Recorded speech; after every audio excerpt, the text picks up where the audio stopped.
మరి స్త్రీ చేసేటటువంటి పూజ భర్త కోసం అయితే భర్త దేనికోసం పూజ చేస్తాడు అంటే తన కుటుంబం అంతా బాగుండాలని పూజ చేస్తూ ఉంటాడు.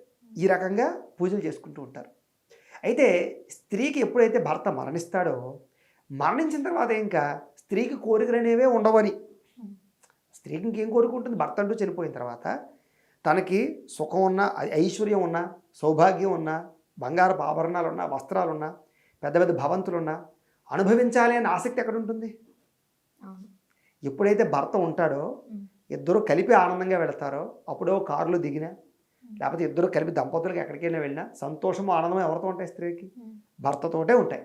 కాబట్టి భర్త ఉన్నంతసేపు సౌభాగ్యాన్ని, ఐశ్వర్యాన్ని, ఆనందాన్ని అన్నీ కోరుకుంటుంది స్త్రీ. అందుకని ఎప్పుడు పూజలు చేస్తూ ఉంటుంది. భర్త చనిపోయిన తర్వాత భర్త కూడా లేనటువంటి సుఖాన్ని, భోగాన్ని అనుభవించలేక, కోరికలేవి లేక ఉండకూడదని ఉద్దేశంతో పూజ చేయదే తప్ప చేయకూడదని కాదు. First point. రెండోది, వ్రతాలు నోములు అయితే నిషిద్ధం తప్ప పూజలు చేసుకోవడం ఎక్కడ నిషిద్ధము లేదు. వ్రతాలు చేసుకోకూడదు అంటారా? కొన్ని రకాల వ్రతాలు మాత్రమే చేసుకోకూడదు.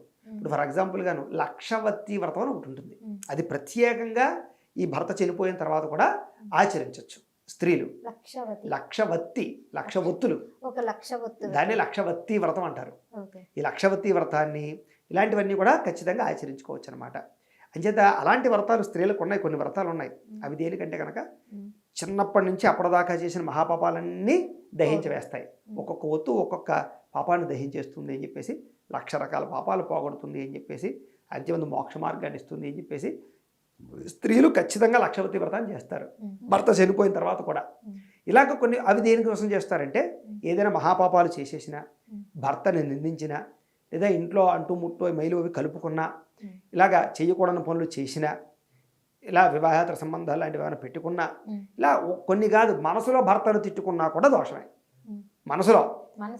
మనసులో భర్తను తిట్టుకున్న వాచా దోషాన్ని పోవడానికి కూడా అందులో ప్రాయశ్చిత్తాలు ఉంటాయి లక్షవతి వ్రతంలో. అలాంటి వ్రతాలు చేసుకోమని చెప్పింది. అప్పుడు అనేక రకాల దానాలు కూడా ఇస్తారు. గోదానం, భూదానం, దశదానాలన్నీ చేసుకుని అంటే అప్పటితోటి ప్రాయశ్చిత్తం చేస్తారనమాట దోషాలన్నీ పోవడానికి.